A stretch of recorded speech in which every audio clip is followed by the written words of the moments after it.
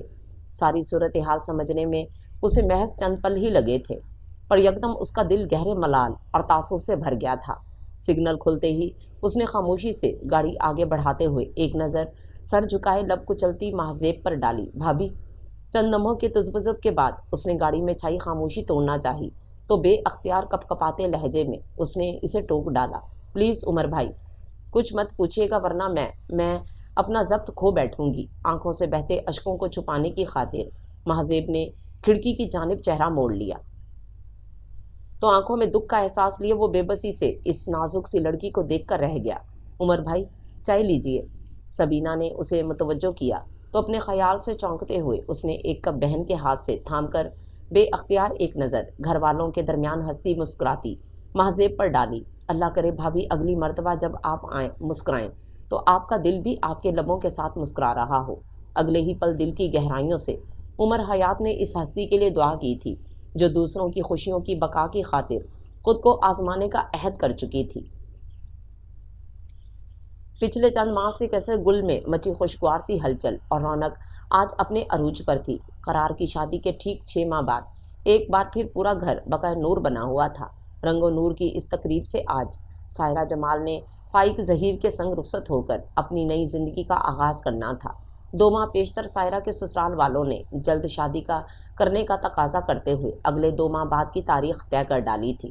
تب اچانک طے پا جانے والی شادی نے جہاں سب کو حواس باختہ کیا تھا، وہیں ہر طرف شروع ہونے والی رنگا رنگ تیاریوں نے 401 عجیب سا سما باندھ دیا تھا۔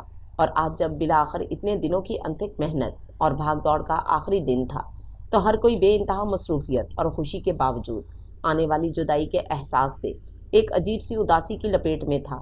پیلے جوڑے میں لپٹی سائرہ کی نم آنکھوں میں چمکتے خوشیوں اور امید کے ننھے ننھے ستاروں نے کئی بار مہذیب کی اپنی آنکھیں بھی بھگو ڈالی تھیں۔ بے اختیاری دھیان بھٹک کر ان ارمانوں اور خواہشوں کی تلاش میں نکل کھڑا ہوتا تھا جن کی اب صرف راکھ اس کے دل میں اڑتی پھرتی تھی، مگر اپنی ہر تکلیف ہر دکھ بھلائے وہ ہر لمحہ ہنستی مسکراتی اپنی ذمہ داریاں احسن طریقے سے نبھاتی پھر رہی تھی۔ اب بھی کتنے ہی کام نپٹا کر جب وہ اپنے کمرے میں تیار ہونے کے لیے پہنچی تو شام کے 7 بج رہے تھے۔ نہا دھو کر میک اپ کرنے کے بعد اس نے میرون ساڑی جس کے بارڈر اور پلو پر نفیس گولڈن کام ہوا تھا باندھ کر اپنی باقی کی تیاری مکمل کی۔ سب کے بے انتہا اصرار کے باوجود اس نے آج اپنی شادی کا غرارہ سوٹ نہیں پہنا تھا، اور پہن کر کرنا بھی کیا تھا؟ سہاگ کے جس جوڑے کو اس نے بہت ارمانوں اور خوشیوں سے زیب تن کیا تھا، اسی جوڑے پر جا پھیلے آنسوؤں کے دھبے اسے اس وقت کی یاد دلاتے تھے جب وہ دکھ اور اذیت کی انتہاؤں پر تھی، اور خود کو بکھرنے سے بچانے اور مضبوط کرنے کے لیے یہ بہت ضروری تھا کہ ماضی کی تمام تر تلخ نشانیوں کو وہ کسی ایسی جگہ پر چھپا دیتی جہاں سے نکل کر وہ اس کے حوصلوں کو مزید آزمانے کے لیے نہ کھڑی ہو جاتی۔ تیار ہو کر اپنے سجے سنورے سراپے پر تنقیدی نگاہ ڈالتے ہوئے وہ جو ہی دروازے کی جانب بڑھی، اپنے دھیان میں تیزی سے اندر داخل ہوتا قرار اس سے آ ٹکرایا۔ کیا مصیبت ہے، نظر نہیں آتا کیا؟ جو یوں غیر ارادی طور پر اسے گرنے سے بچانے کے لیے اس کا بازو تھامتے ہوئے قرار نے جو ہی جھنجھلا کر نظر اٹھائی، باقی کے الفاظ کہیں کھو سے گئے۔ ڈارک لپسٹک ہونٹوں پر لگائے، پیشانی پر ٹیکا سجائے، میرون ساڑی میں خود کو سمیٹے وہ ایک پل کو اس کی ساری توجہ، سارا ارتکاز اپنی جانب مبذول کروا گئی تھی۔ بے اختیار ہی اس کے دل نے خواہش کی کہ وہ اس کے تیزی سے ہچکولے لیتے آویزے کو اپنی انگلیوں سے روک دے۔ میرا بازو چھوڑیے، دیر ہو رہی ہے۔ اس کی بدلی بدلی نگاہیں خود پر محسوس کرتے ہوئے وہ یکلخت تڑپ کر اپنا بازو چھڑانے کی کوشش کرنے لگی تو قرار جیسے ہوش میں آ گیا تھا۔ یہ لیجیے، مجھے بھی کوئی شوق نہیں تھا آپ کا بازو تھامنے کا۔ ایک جھٹکے سے اسے اپنی گرفت سے آزاد کرتے ہوئے وہ لمبے لمبے ڈگ بھرتا ڈریسنگ روم میں جا گھسا۔ مہذیب اپنی تیزی سے بھر آتی آنکھیں زور زور سے جھپکتے ہوئے باہر نکل گئی تھی۔ ارے یار، اتنی دیر! میں کب سے تم لوگوں کا انتظار کر رہا تھا۔ قرار کے والہانہ انداز پہ سبینہ سے گفتگو کرتی مہذیب نے بے اختیار پلٹ کر تیزی سے آگے بڑھتے قرار کو دیکھا جو اندر داخل ہونے والے ایک لڑکے اور لڑکی سے نہایت گرم جوشی اور خوش اخلاقی سے کھڑا باتیں کر رہا تھا۔ بھابھی یہ کون ہے؟ کہکا لگاتے قرار کو غور سے دیکھتے ہوئے